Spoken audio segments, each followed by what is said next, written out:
안녕하세요. 조청현입니다. 9월 14일 화요일 서양사상과 지성사 시작하도록 하겠습니다. 오늘은요, 이 토마스 모어를 한번 화요일, 금요일에 걸쳐서 수업을 진행할까 합니다.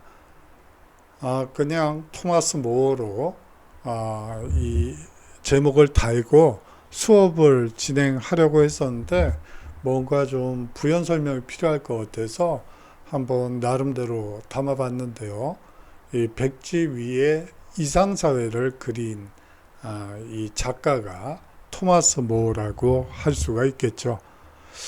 토마스 모어는 왜 백지 위에 이상사회를 그리려 했을까요? 그리고 그가 꿈꾼 이상사회란 어떤 것이었을까요? 그리고 그 속에서 만약 우리가 산다면, 제가 산다면, 그리고 여러분들이 산다면 과연 행복하다고 느낄까요? 이러한 주제를 가지고 한번 수업을 진행할까 합니다. 오늘 강의는요, 이 토마스 모어의 생애를 오늘 화요일 강의에서 대부분 하게 될 것 같고요. 금요일 강의에서 유토피아 개념, 이 유토피아라는 것은 이 유는요, 사실상 존재하지 않는다는 뜻입니다. 그리고 토피아는 장소죠. 과거에 존재하지 않았고 현재도 존재하지 않으며 앞으로 먼 미래도 존재하지 않을 공산이 큰 것을 바로 유토피아라고 얘기하죠.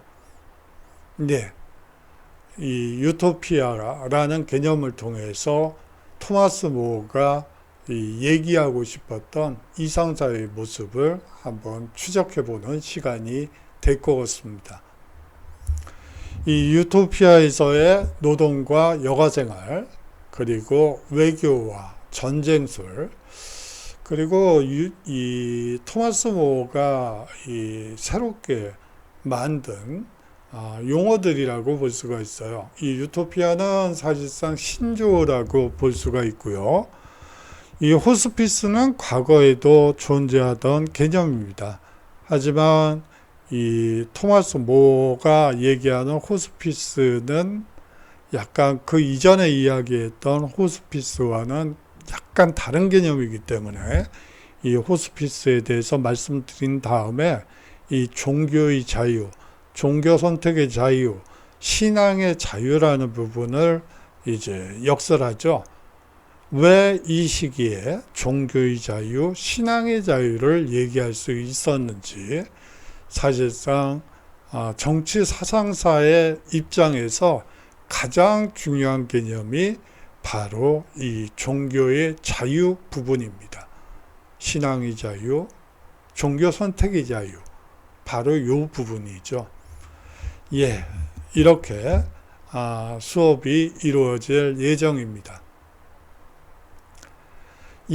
학습 개요는 앞서 얘기한 부분과 똑같기 때문에 굳이 강조드리진 않겠습니다만 이 새로운 개념들에서 이 세 가지는 어떻게 보면 이 토마스 모어의 유토피아의 가장 중요한 골자이기 때문에 거듭 강조드리고 싶습니다.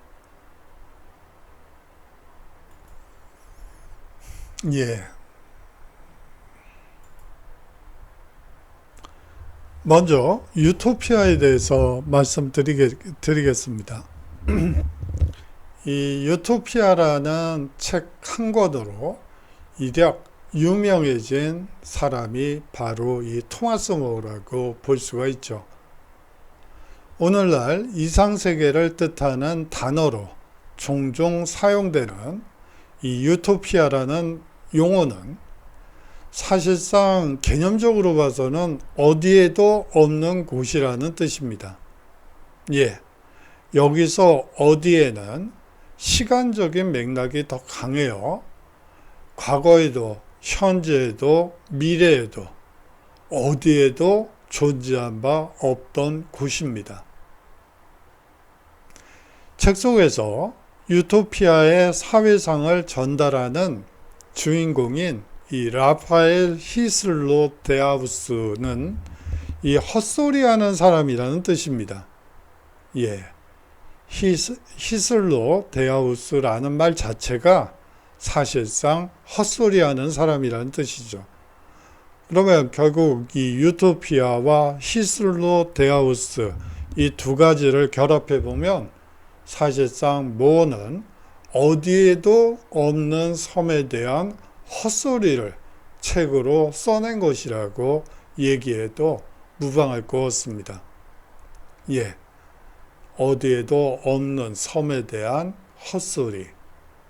그렇지만 이 책이 이 헛소리가 이 사회에 생각하게끔 만든 그리고 사회에 경종을 울리는 측면이 상당히 강했기 때문에 지금도 여러분들이 읽으시면 흥미를 가지고 끝까지는 아니더라도 최소한 중간 이상은 읽어낼 수 있는 그런 책입니다. 예, 그 유토피아에 있는 사파 중에 유토피아를 지도상으로 그린 대목이 있어서 한번 가지고 와 봤습니다.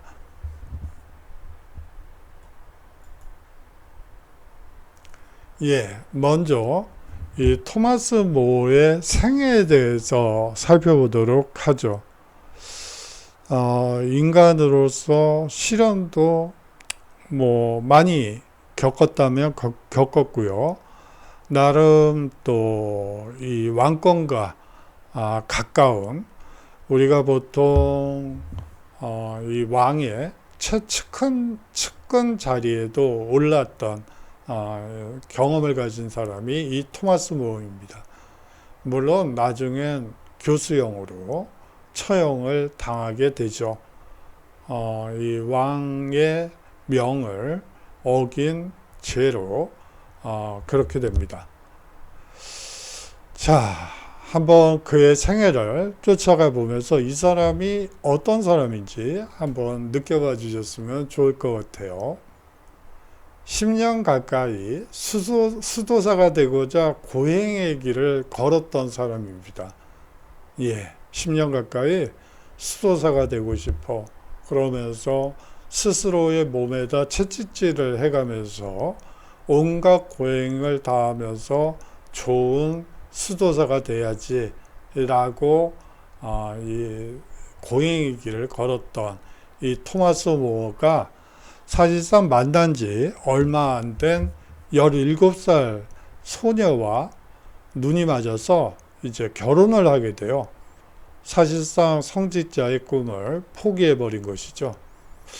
이런 면에서는 상당히 자신의 의지대로 살려는 의지파가 아닌가 하는 생각도 듭니다. 그러면서도요, 이 전지적인 왕권을 부정하면서도 권위에 복종할 줄 아는 저 같은 소시민적인 성격을 가지고 있기도 하죠.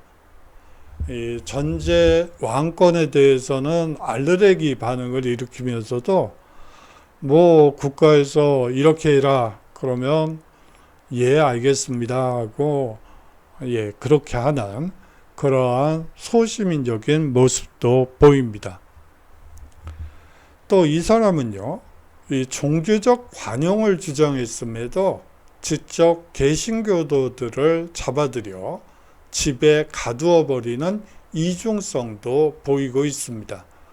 예, 한편으로는 유토피아 등을 통해서 종교적 관용을 얘기했지만 실상 개신교도들을 잡아들여서 이 집에 가두어 버리는 이중성도 보였죠.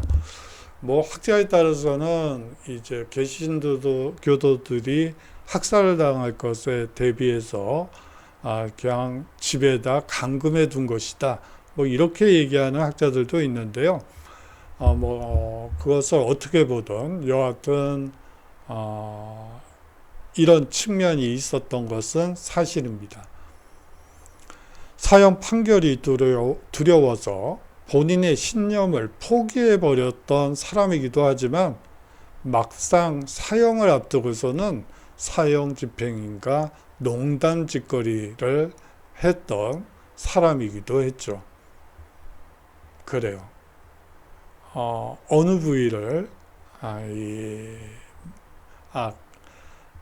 교수형이 아니고 도끼형을 당했군요. 치는데 이 아래쪽보다는 위쪽으로 쳐달라고 부탁을 하기도 하고 그래요. 여러 가지 이중적인 여러 모습들을 다면적인 모습을 보여줬던 사람이죠. 예, 토마스 모어가 가장 잘 나갔던 대법관 시절의 모습입니다. 이 존 모튼과의 인연을 한번 보도록 하죠. 1748년 2월 7일 유명한 법학자였던 존 모어의 아들로 태어난 토마스 모어는 이 존 모어 역시 대법관으로 끝나죠. 사실상 이 토마스 모어는 아버지 존 모어가 걸었던 이 정치적 행보를 그대로 따라갔어요. 사실상 대법관 그리고 국강의 이 최측근 역할을 이 부자지간에 하게 되고요. 앞서 제가 사과드렸지만 이 존 모어의 아버지, 다시 말하면 토마스 모어의 아버지는 이 정육점을 했습니다. 그 정육점으로 돈을 벌어서 그 돈으로 존 모어를 교육을 시켰고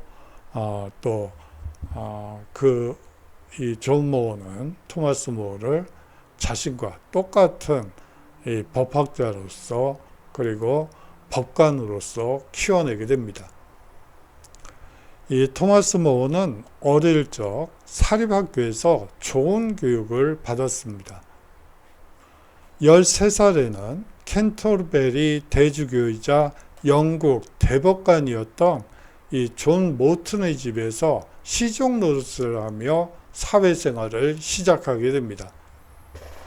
여러분들이 이 시종이라는 말 자체가 가지는 이 끝에 종자가 붙죠. 그러다 보니까 이것이 나쁜 이 종 같은 역할을 하는 것이 아닌가라고 생각할 수도 있는데요. 우리식으로 얘기를 하자면 집사라고 보는 게 맞습니다. 이 집사이기 때문에 사실상 이 하녀들을 관리하고요. 이제 장부도 이제 소위 말해서 장부 정리도 해야지 되고요. 돈이 들고 나가는 거. 그 밖에도 이 여러 가지 이 업무를 보는 직업이라고 보시는 게 맞죠. 지금은 없어진 직업 중에 하나이지만 사실상 우리나라에서도 1950년대까지도 있었던 것으로 알고 있습니다. 자, 당시 이 유력자의 집에서 시종 노릇을 하며 인맥을 넓히는 것은 상당히 중요한 교육과정 중 하나였습니다. 약간 좀 정치적인 얘기들 위주로 하다 보니까 여러분들이 좀 재미가 없을 것 같아요. 그래서 옆으로 약간 좀 셀게요. 역사와 관련해서. 옛날 사람들은 이 시기 유럽뿐만이 아니고 동아시아도 마찬가지고요. 보통 몇 살 정도에 결혼을 했을 것 같으세요? 예. 여러 가지 의견이 들리는데요. 환청이라고요? 저는 들리는데, 이게 어떻게 된 거죠? 예. 대부분 이 어린 나이에 결혼하는 것으로 학생들이 얘기를 하고 있네요. 그런데 이 당시에는 사실상 30대 정도, 30대 중후반 정도가 돼야지 결혼을 할 수가 있었습니다. 자, 애가 태어나요. 그러면 한 13살 정도, 여기에 나와 있듯이 13살 정도가 되면 이 사람은 시종으로 갔죠. 그게 아니고 뭐 길드의 도제라든지 이 농장 노동자로 한 13살 정도 되면 다른 집으로 가서 돈을 벌게 됩니다. 그렇게 하면서 이제 돈을 착실히 모아서 이제 남자는 집을 살 때, 그리고 여성들은 소위 말하는 혼수가 장만될 때까지 열심히 일을 하게 돼요. 다시 말하면 13살부터 사실상 경제적으로 독립했다고 보는 게 맞아요. 부모와 아이가 함께 집에서 보내는 기간이 극히 작다는 것을 여러분들이 느끼실 수 있겠죠. 한 12년 남짓 정도 이제 이 가족 생활을 하다가 한 13살 정도가 되면 시종이나 하인이나 하녀 혹은 이 농장에 이제 노동자로 이제 가서 일을 해서 이제 혼수와 집을 장만하기 위한 돈을 벌기 시작합니다. 자, 그래서 35살 이상이 되면 이제 집을 살 돈을, 물론 이제 월세살이, 뭐 그 당시에 전세는 없었으니까요. 월세살이 할 돈이라도, 그리고 보증금이라도 낼 수 있는 돈을 모으게 되죠. 이제 그런 경우에 결혼을 하게 돼요. 자, 그러다 보니까 35살 정도에 결혼을 하게 되죠. 그거는 남녀 구분 없이 거의 비슷한 연령대에 결혼을 하게 됩니다. 그런데 1960년대에 이제 통계 처리가 유행하기, 컴퓨터가 개발이 되면서 통계 처리가 이제 가능해졌죠. 그렇게 되면서 이제 60년대에 소위 말하는 이 결혼등록부, 그리고 출생등록부, 결혼등록부, 출생등록부, 사망등록부를 통해서 이 통계를 이제 컴퓨터에 넣어서 통계 처리를 하게 되죠. 그런데 재밌는 결과가 나와요. 결혼 연령은 35인데 평균 사망 연령이 30살 정도로 낮게 나오는 경향이 있어요. 이 당시에 전염병이 상당히 많았죠. 그렇기 때문에 이 전염병이 돌게 되면 인구의 거의 50% 이상이 목숨을 잃는다고 보면 되고요. 더더욱이나 여성들의 평균 사망 연령은 남성들보다 훨씬 더 낮았어요.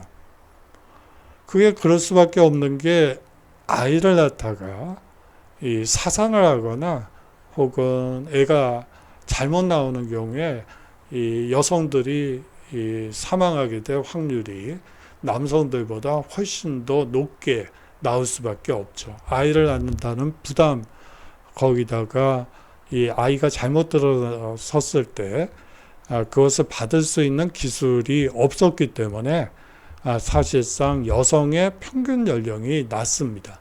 사망 연령이. 그런데 결국 20살에 죽어서 35살에 결혼하고, 이 통계상으로요.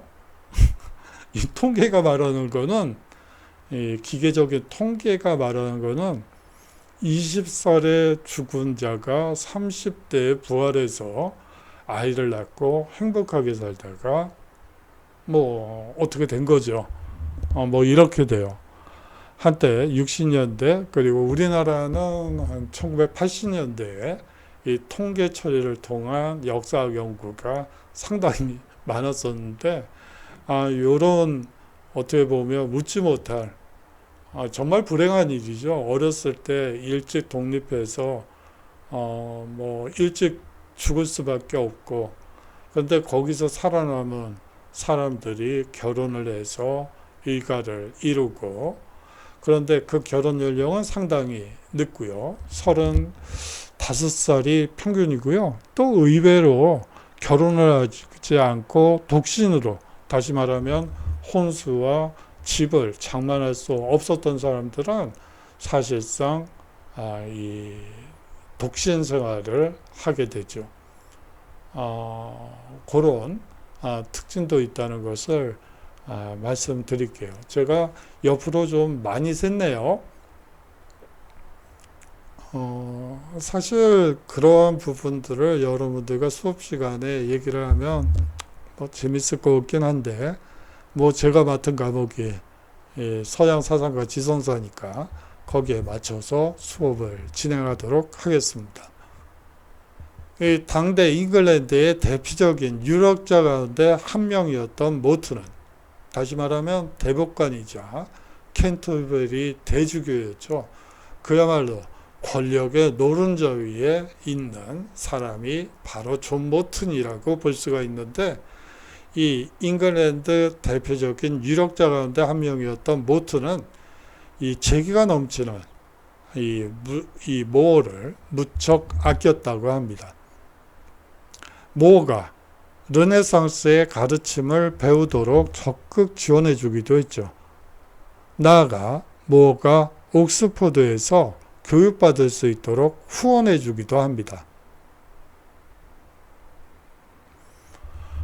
거기서 인문학을 공부했던 거예요. 이 존 모튼이 옥스퍼드에 소개를 해서 이 고정교육을 받았던 것이죠. 어떻게 보면 인문학을 배웠다고 보시면 됩니다. 그는 2년 만에 고전 그리스어와 고전 라틴어에 능숙해졌다고 할 정도로 공부에 재능이 있었던 것으로 보여요. 하지만 이 아버지가 아들이 자신의 뒤를 이어 뛰어난 법학자, 즉 대법관이 되기를 바랐던 아버지는 아들을 런던으로 데려와서 이 전문적인 법학 교육을 받도록 권유하게 됩니다. 이 법학 전문학교에 진학하여 결국은 아버지의 설득에 이 권유를 받아들여서 법학 전문학교에 진학하여 이 자신의 학업 능력을 유감없이 뽐내게 되죠. 그러던 모어가 이게 또 마음이 변해버려요.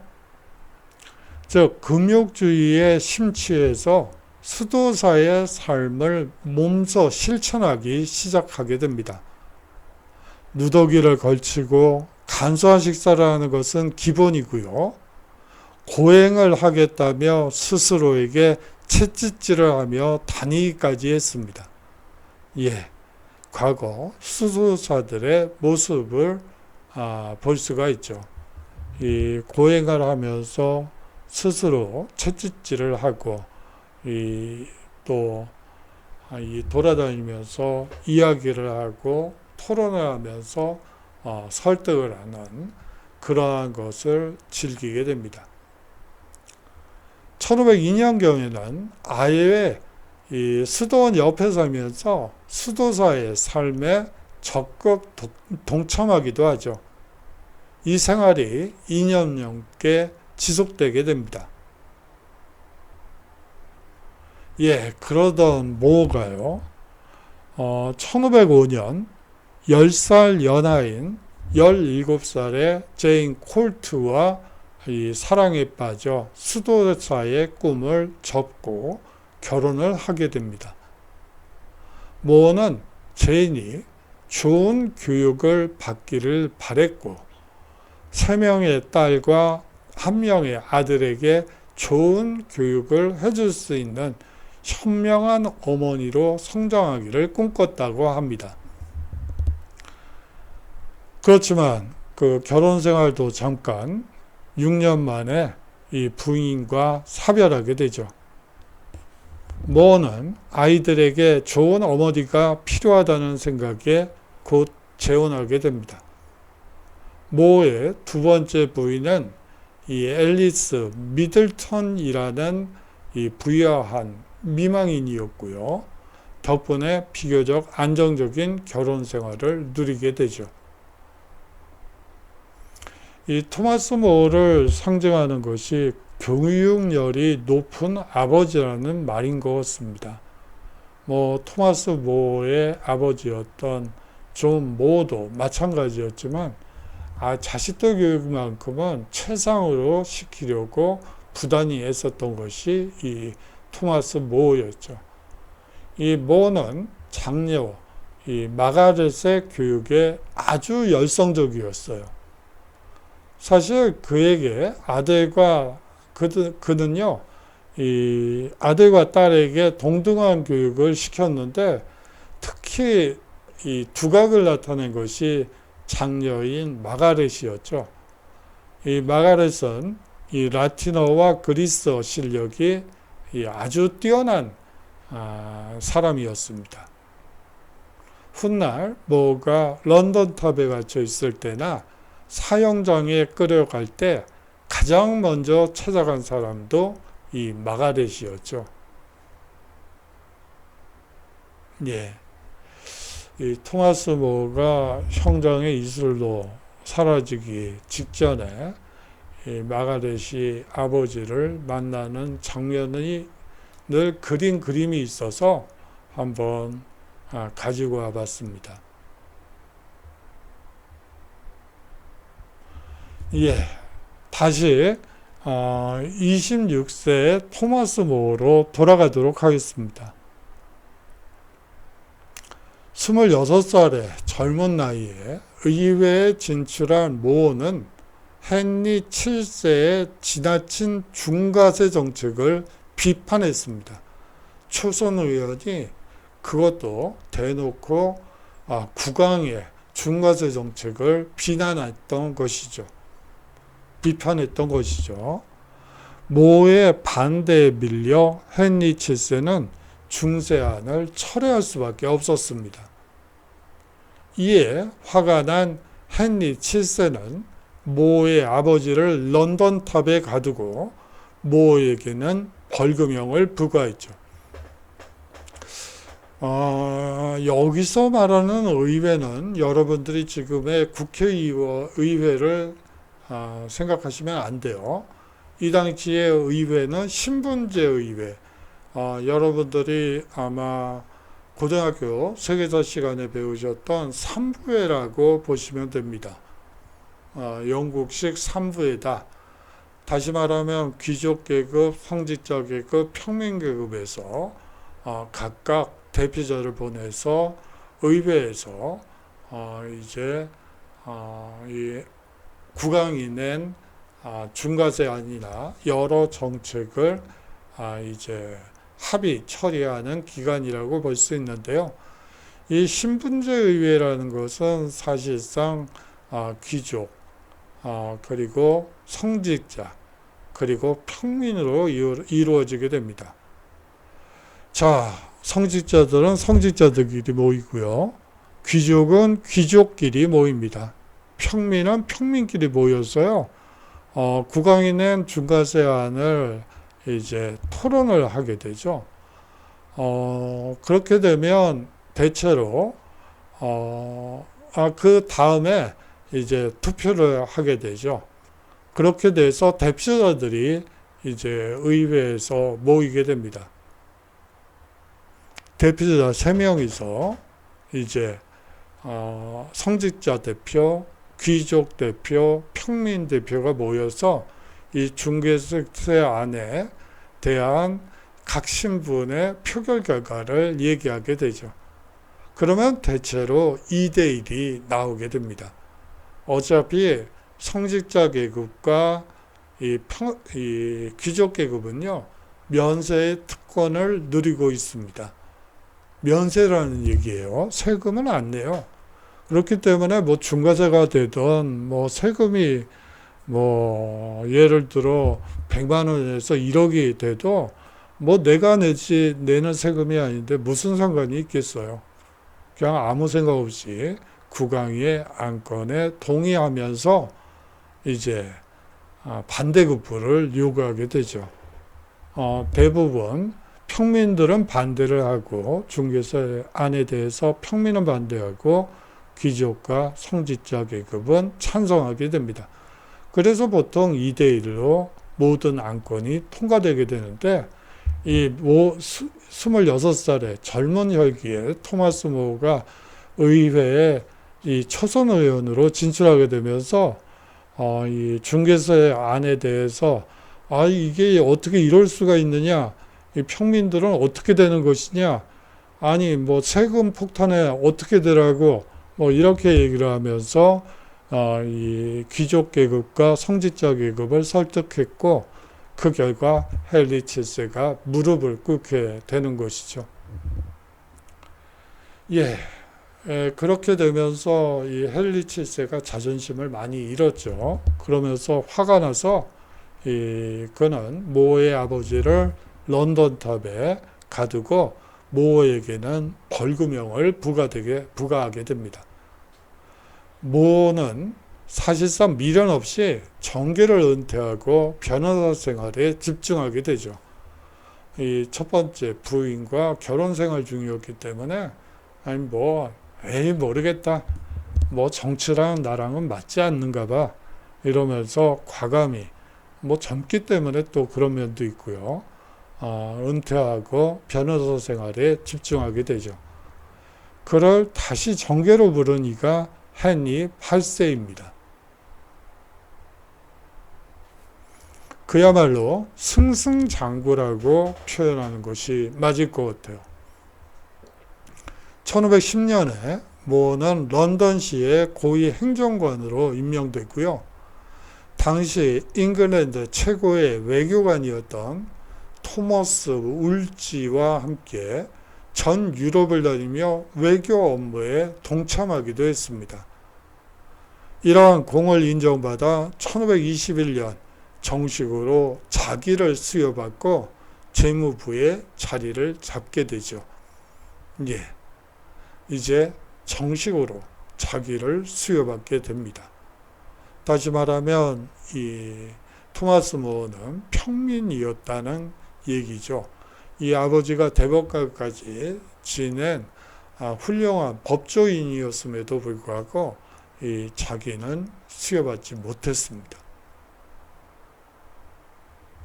헨리 8세의 개인 비서이자 조언자였던 모어는 외교 업무는 물론 이 왕과 신하들 사이에 연결고리 역할을 담당하기도 했죠. 특히 왕과 울지 사이를 조율하는 핵심 인물이기도 했습니다. 매일같이 헨리 8세와 그리고 캐서린 왕비와 함께 저녁을 먹으며 밤늦게까지 토론을 하기도 했다고 합니다. 헨리 8세는 모어를 깜짝 방문하는 것을 즐겼다고 해요. 깜짝 놀라겠죠? 임금이 깜짝 방문을 하면 모어는 기절을 해야지 되겠죠.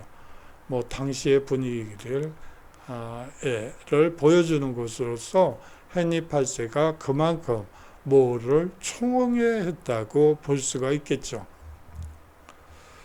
국왕과의 친분을 발판으로 1529년에는 대법관의 자리에 오르기도 합니다. 애초에 모어가 헨리 7세에게 대들었던 것은 전제 왕권에 대한 반감 때문이었습니다. 어려서부터 장미전쟁의 후유증을 직접 목격한 모어는 안정된 국가 권력이란 무엇인가에 대한 고민이 아주 많았었죠. 이 과정에서 힘을 가진 국왕은 전쟁을 추구하는 경향이 있다고 보았습니다. 그리고 전쟁을 막기 위해서라도 국왕 한 사람에게 권력이 집중되지 못하도록 견제해야 한다고 믿었죠. 그럼에도 권위나 권력의 존재 자체는 필요하다고 여겼습니다. 이는 안정된 정치 질서가 유지되기 위해서는 최소한의 권위가 필요하다고 믿었기 때문이죠. 일찍이 리처드 3세라는 역사서를 통해 전제 권력의 잔인함을 고발한 모어는 유럽 국가들의 문제점을 풍자하며 이상적인 국가를 그려나갑니다. 유토피아는 모어의 이상세계를 상세히 묘사해주고 있죠.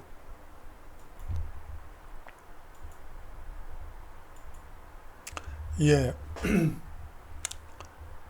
오늘 이 토마스 모어의 생애에 대해서 한번 살펴봤어요. 사실상 뭐 젊은 시절에 여러 가지 뭐 인문학을 공부를 하다가 아버지의 뜻에 막 걸려서 이제 아버지와 똑같은 법관의 생활로 넘어가게 되는 과정. 성직자 생활을 꿈꾸다가 뭐 또 결혼을 하고 사실상 자신의 의지대로 산 사람이다 라고 볼 수가 있을 것 같아요. 자, 이 사람이 그린 유토피아는 어떤 모습일까요? 그거는 금요일날 수업에 말씀을 드리고요. 이 초대교회의 공동체주의라는 요소가 이 유토피아에 짙게 배어 있다고 개인적으로 생각을 합니다. 이제 그거는 다음 주에 하기로 하고요. 자, 어떠신가요? 이 토마스 모어라는 이 사람은 1990년이었던가요? 80년인가? 그 언저리에 이 정치인 그리고 공직자의 수호성인으로 이 요한 바오로 2세였던가요? 그분에 의해서 이 성인으로 추대가 되게 됩니다. 예, 개인적으로는 이제 정치적으로는 실패했다고 볼 수가 있죠. 사실상 이 반대파의 모함에 걸려서 이제 도끼로 목이 되는 그런 상황으로 몰립니다만 또 이 후대 500년 후에 재평가가 이루어져서 정치가와 공직자의 수호성인이 됐다는 것은 어떻게 보면 뭐 본인은 어떻게 생각할지 모르겠어요. 죽은 뒤에 사람이 생각을 할 수 있을지는 잘 모르겠습니다만 그 과정을 만약에 하늘에서 본다면 무슨 생각을 하고 있을까 하는 생각도 얼핏 드네요. 예, 좀 유토피아에 대해서 얘기를 하니까 허공에 뜬 얘기들을 한 것 같죠? 죄송합니다. 자, 그러면 그리고 한 가지만 말씀을 드릴게요. 그 2주차 과제와 관련해서 학생분들이 뭐 예를 들어 워드나 한글이나 뭐 어디다 적어낼까요? 뭐 그렇게 물어보시는 분들이 있습니다. 그런데요, 뭐 한글로 내시던 이 워드로 내시던 뭐 여러분들이 A4에다가 글씨로 손글씨로 해서 쓴 다음에 이 카메라로 찍은 것을 업로드해도 상관이 없어요. 내용이 중요한 거지. 뭐 형식은 뭐 형식도 중요하죠. 형식 없는데 뭐 내용만 있는 것도 그렇긴 하지만 그렇다고 그래서 형식 때문에 여러분들께 불이익을 드릴 생각도 없습니다. 복습만 하지 말아달라고 부탁할 따름이죠. 그거는 저의 이 복습만 하지 않으면 될 것 같습니다. 그러면 기본적인 점수는 다 드릴 테니까요. 여러분들이 기한에 맞춰서 반드시 제출해 주셨으면 하는 바람이 있습니다. 예, 바람이에요. 자, 그러면 장시간 동안 수업 들어주셔서 감사하고요. 금요일 날 건강한 모습으로 여러분들께 인사드리도록 하겠습니다. 안녕히 계십시오.